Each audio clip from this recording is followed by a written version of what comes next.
باب نمبر 15 پہلی وحی۔ آپ صلی اللہ علیہ وسلم کے مشن اور وقار و اعتبار کی اس خارجی علامت جو کعبے کی تعمیر نو اور حجر اسود کے دوبارہ نصب کرنے کے سلسلے میں ظاہر ہوئی اور جس کا گزشتہ صفحات میں ذکر ہوا، پر زیادہ مدت نہ گزری تھی کہ آپ صلی اللہ علیہ وسلم کو طاقتور باطنی علامات کا بھی تجربہ ہونے لگا۔ یہ ان علامات کے علاوہ تھیں جن کا احساس آپ کو پہلے ہی سے تھا۔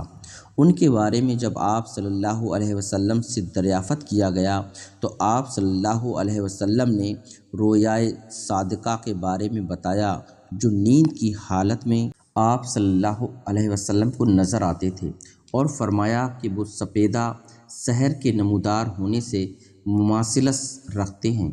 ان خوابوں کا فوری نتیجہ یہ ہوا کہ آپ صلی اللہ علیہ وسلم خلوت پسند ہو گئے، اور آپ صلی اللہ علیہ وسلم روحانی خلوت گزینی کے لیے کوہ حرا کے ایک غار میں چلے جاتے تھے جو مکہ کے مضافات سے زیادہ دور نہ تھا۔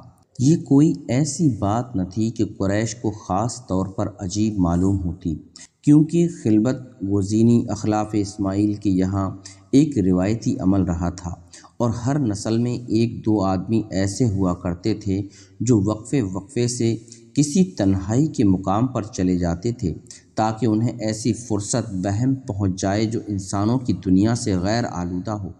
اس دیرینہ معمول کے مطابق محمد صلی اللہ علیہ وسلم کھانے پینے کا کچھ سامان ساتھ لیتے اور مقررہ تعداد میں کچھ راتیں اللہ کی عبادت کے لیے وقف کر دیتے۔ اس مدت کے خاتمے کے بعد پھر آپ صلی اللہ علیہ وسلم گھر والوں کے پاس لوٹ آتے، اور واپس آنے کے کچھ وقت بعد کھانے پینے کا اور سامان لیتے اور پھر پہاڑ پر چلے جاتے۔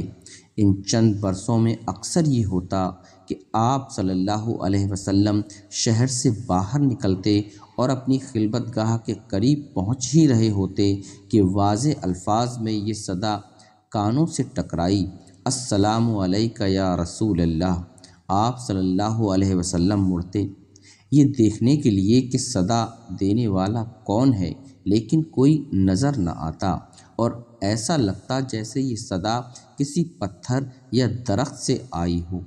آپ صلی اللہ علیہ وسلم کی عمر 40 سال کی ہو چکی تھی۔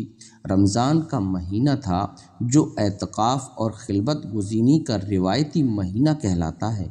اس کے آخری عشرے کی ایک رات آپ صلی اللہ علیہ وسلم غار میں تنہا تھے کہ ایک فرشتہ انسانی شکل میں آپ صلی اللہ علیہ وسلم کے پاس آیا۔ فرشتے نے آپ صلی اللہ علیہ وسلم سے کہا، پڑھو۔ آپ نے کہا، میں پڑھا نہیں ہوں۔ اس کے بعد جیسا کہ خود آپ صلی اللہ علیہ وسلم نے بیان فرمایا، اس نے مجھے پکڑ کر زور سے بھینچا کہ میں نڈھال ہو گیا۔ تب اس نے مجھے چھوڑ دیا، پھر کہا، پڑھو۔ میں نے وہی جواب دیا۔ اس نے پھر مجھے زور سے بھینچا، میں نڈھال ہو گیا۔ اس نے مجھے چھوڑ دیا اور کہا، پڑھو۔ پھر میں نے وہی جواب دیا۔ تب اس نے تیسری بار جیسے پہلے بھینچا تھا ویسے ہی بھینچا، پھر چھوڑ دیا اور کہا، پڑھو۔ اپنے رب کے نام کے ساتھ جس نے پیدا کیا، اس نے انسان کی تخلیق کی جمے ہوئے خون کے ایک لوتھڑے سے، پڑھو، اور تمہارا رب بڑا کریم ہے جس نے قلم کے ذریعے علم سکھایا، انسان کو وہ علم دیا جو وہ نہ جانتا تھا۔ آپ صلی اللہ علیہ وسلم نے یہ الفاظ فرشتے کے ساتھ زبان سے ادا کر دیے۔ اس کے بعد وہ آپ صلی اللہ علیہ وسلم کے پاس سے چلا گیا۔ آپ صلی اللہ علیہ وسلم نے فرمایا، ایسا معلوم ہوتا تھا جیسے یہ الفاظ میرے دل پر تحریر ہو گئے، لیکن آپ صلی اللہ علیہ وسلم کو یہ اندیشہ تھا کہیں آپ جن کے زیر اثر آئے ہوئے شاعر تو نہیں ہو رہے ہیں، یا کوئی روح آپ صلی اللہ علیہ وسلم کے اندر حلول نہیں کر رہی ہے۔ آپ صلی اللہ علیہ وسلم غار سے تیزی کے ساتھ چل دیے۔ آدھا راستہ طے کر چکے تھے اور پہاڑ کے ڈھلوان پر تھے کہ بلندی کی جانب سے آپ صلی اللہ علیہ وسلم نے آواز سنی۔ کوئی کہہ رہا تھا، اے محمد صلی اللہ علیہ وسلم، آپ اللہ کے رسول ہیں اور میں جبرائیل ہوں۔ آپ صلی اللہ علیہ وسلم نے نگاہ آسمان کی جانب اٹھائی، دیکھا تو وہی فرشتہ موجود تھا جو آپ صلی اللہ علیہ وسلم کے پاس کچھ پہلے آیا تھا۔ اب بھی پہچانا جا سکتا تھا، لیکن اب فرشتے کی شکل میں تھا جس نے پورے افق کو ڈھانپ رکھا تھا۔ اس نے پھر کہا، اے محمد صلی اللہ علیہ وسلم، تم اللہ کے رسول ہو اور میں جبریل ہوں۔ نبی صلی اللہ علیہ وسلم اس پر نگاہ جمائے کھڑے رہے۔ اب آپ صلی اللہ علیہ وسلم نے رخ موڑ لیا، لیکن آپ صلی اللہ علیہ وسلم جدھر رخ کرتے فرشتہ ادھر موجود ہوتا۔ سارے افق کو محیط تھا، شمال ہو یا جنوب، مشرق ہو یا مغرب۔ بالآخر فرشتہ مڑ کر چل دیا اور نبی صلی اللہ علیہ وسلم ڈھلوان سے اتر کر اپنے گھر آ گئے۔ مجھے اڑاؤ، مجھے اڑاؤ، آپ صلی اللہ علیہ وسلم نے خدیجہ رضی اللہ تعالیٰ عنہا سے کہا۔ معلوم ہوتا تھا آپ صلی اللہ علیہ وسلم کا دل اب بھی کانپ رہا ہے۔ وہ گھبرا رہی تھی، لیکن آپ صلی اللہ علیہ وسلم سے سوال کرنے کی ہمت نہ پڑ رہی تھی۔ جلدی سے ایک چادر لائیں اور آپ صلی اللہ علیہ وسلم کے اوپر ڈال دی، لیکن جب خوف کی شدت کم ہوئی تو آپ صلی اللہ علیہ وسلم نے جو کچھ دیکھا اور سنا تھا وہ سب ان سے بیان کر دیا۔ خدیجہ رضی اللہ تعالیٰ عنہا آپ صلی اللہ علیہ وسلم سے تسلی اور اطمینان کی باتیں کرنے کے بعد اپنے چچا زاد بھائی ورقہ کے پاس گئیں۔ ورقہ اب بوڑھے اور نابینا ہو چکے تھے۔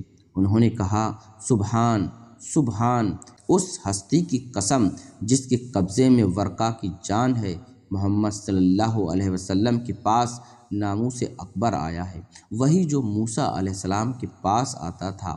بالیقین محمد صلی اللہ علیہ وسلم اس قوم کے نبی ہیں، ان سے کہو یقین رکھیں۔ لہٰذا خدیجہ رضی اللہ تعالیٰ عنہ گھر واپس گئیں اور نبی صلی اللہ علیہ وسلم سے یہ باتیں دہرا دیں۔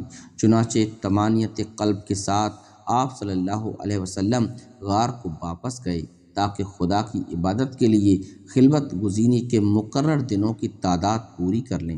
جب یہ تعداد پوری ہو گئی تو آپ صلی اللہ علیہ وسلم اپنے معمول کے مطابق سیدھے کعبے تشریف لے گئے، طواف کیا اور بعد ازاں بوڑھے اور نابینا ورقہ سے، جن کو آپ صلی اللہ علیہ وسلم نے دوسرے لوگوں کے درمیان مسجد حرام میں بیٹھے دیکھ لیا تھا، سلام و کلام کیا۔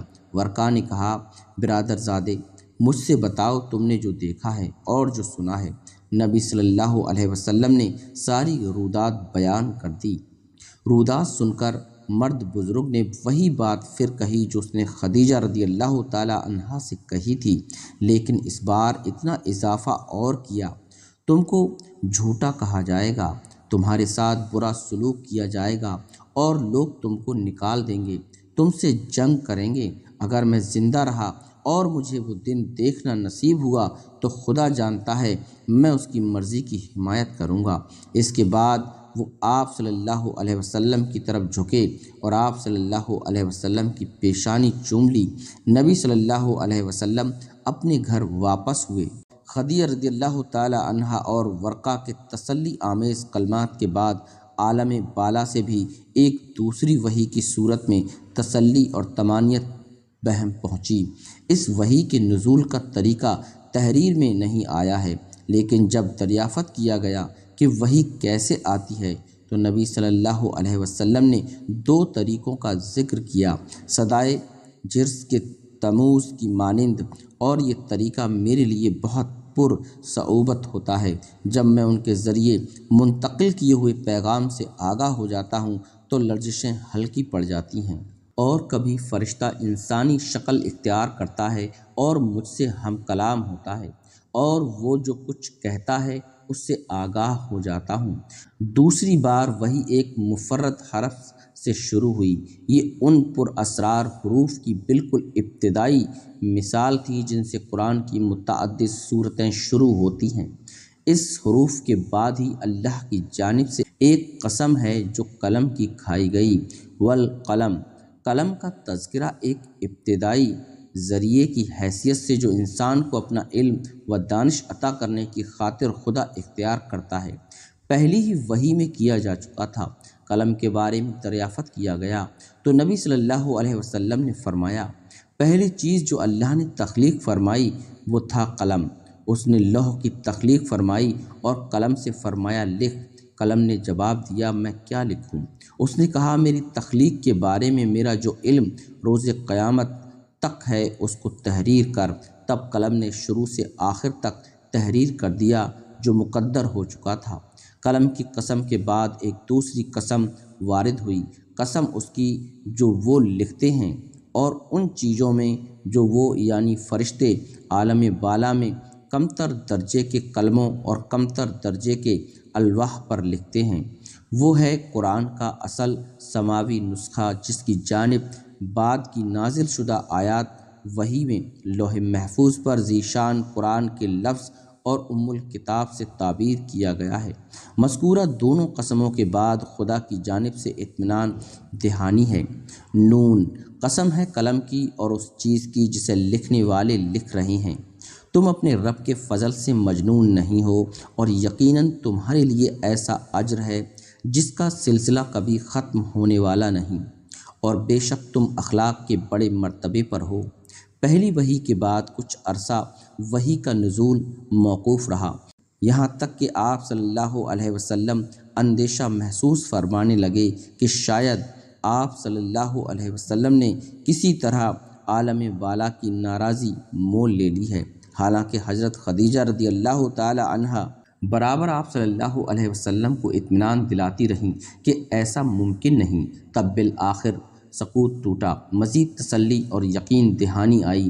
اس کے ساتھ ہی آپ صلی اللہ علیہ وسلم کے مشن سے براہ راست متعلق پہلا حکم بھی، قسم ہے روز روشن کی اور رات کی جب وہ سکون کے ساتھ طاری ہو جائے، اے نبی صلی اللہ علیہ وسلم، تمہارے رب نے تم کو ہرگز نہیں چھوڑا اور نہ وہ ناراض ہوا، اور یقیناً تمہارے لیے بعد کا دور پہلے دور سے بہتر ہے۔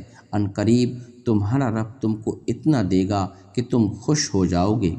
کیا اس نے تم کو یتیم نہیں پایا اور ٹھکانہ فراہم کیا اور تمہیں اپنی محبت میں خود رفتہ پایا تو اپنی طرف راہ دی، اور تمہیں نادار پایا اور پھر مالدار کر دیا؟ لہٰذا یتیم پر سختی نہ کرو اور سائل کو نہ جھڑکو اور اپنے رب کی نعمت کا چرچا کرو۔